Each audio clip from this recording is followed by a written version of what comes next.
Hello and welcome to another The Church at Hiraeth. We're back in the upper room this week. I'm going to start with a reading from Scripture, which is Matthew chapter 16 and reading from verse 13. When Jesus came to the region of Caesarea Philippi, he asked his disciples, "Who do people say the Son of Man is?" They replied, "Some say John the Baptist, others say Elijah, and still others Jeremiah or one of the prophets. But what about you?" he asked. "Who do you say I am?" Simon Peter answered, "You are Christ. You are the Christ, the Son of the living God." Jesus replied, "Blessed are you, Simon, son of Jonah, for this was not revealed to you by man, but by my Father in heaven. And I tell you that you are Peter, and on this rock I will build my church, and the gates of Hades will not overcome it." Enjoy today's service. The hymn I've chosen for today is "Years I Spent in Vanity and Pride."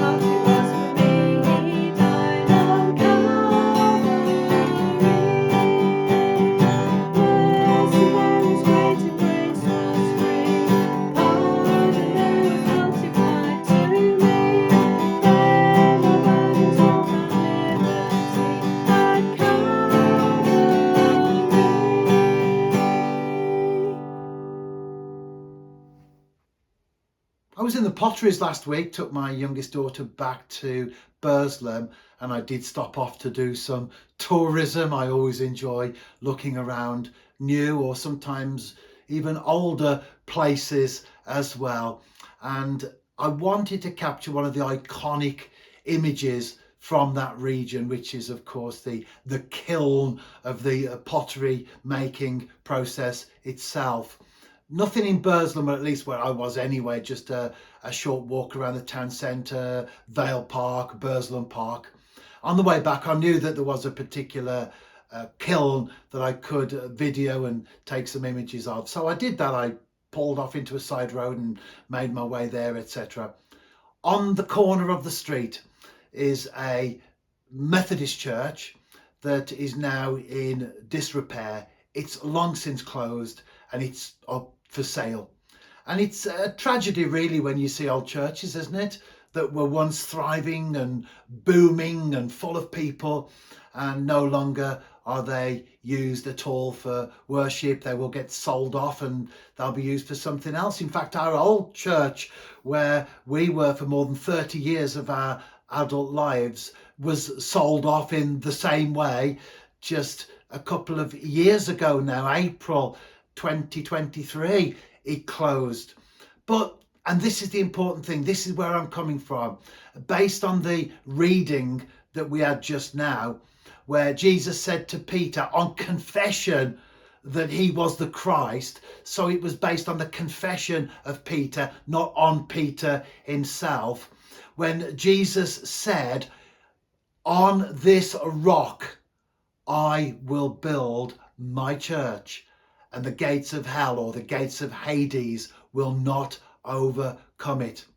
The church, when most people think of that word, is perhaps a building with a steeple, stained glass windows, pews and an altar.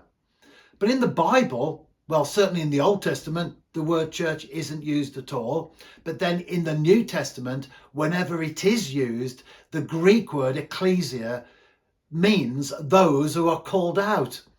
The word church in the Bible, when Jesus said, "I will build my church," he wasn't talking about bricks and mortar, but he was talking about the sum of people who will become part of the church. He wasn't talking about stained glass windows or a steeple or pews or a nice ornate building. He wasn't talking about that at all, but rather the people. People, in other words, make up the church, not inanimate objects like bricks and stone, etc.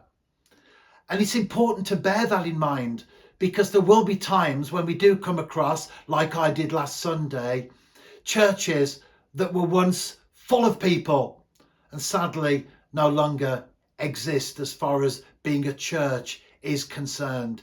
It's easy perhaps for some to get despondent about that. But the positive thing is that whilst it is sad that churches do go that way for various reasons, the positive thing is that the church will always exist. Church with a small c might come and might go, and it will inevitably, of course, over time, but church with a capital C will always be there. And that's a great thing about belonging to the kingdom. You're not part of something that's transient. You're not part of something that might be here today and demolished tomorrow, or here today and used for another purpose tomorrow. That's the church, as in the building where we are. But as far as the kingdom is concerned, the kingdom will endure forever. By God's word at last my sin I learned, then I trembled at the law I'd spurned, and all my guilty soul imploring turned to Calvary. Blessed Mary's greater grace was free, all the Mary's multiplied to me, there were burdens of my liberty at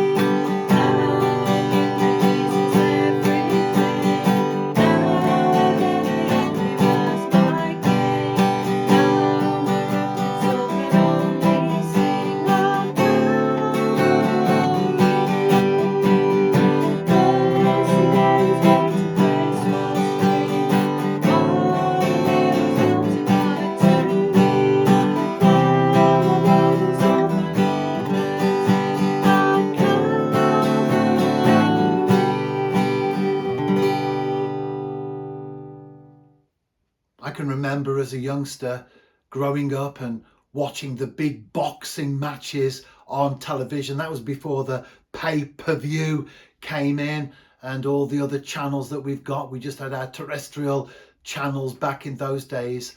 And I can remember very clearly the 1974 encounter, the Rumble in the Jungle between Muhammad Ali and George Foreman.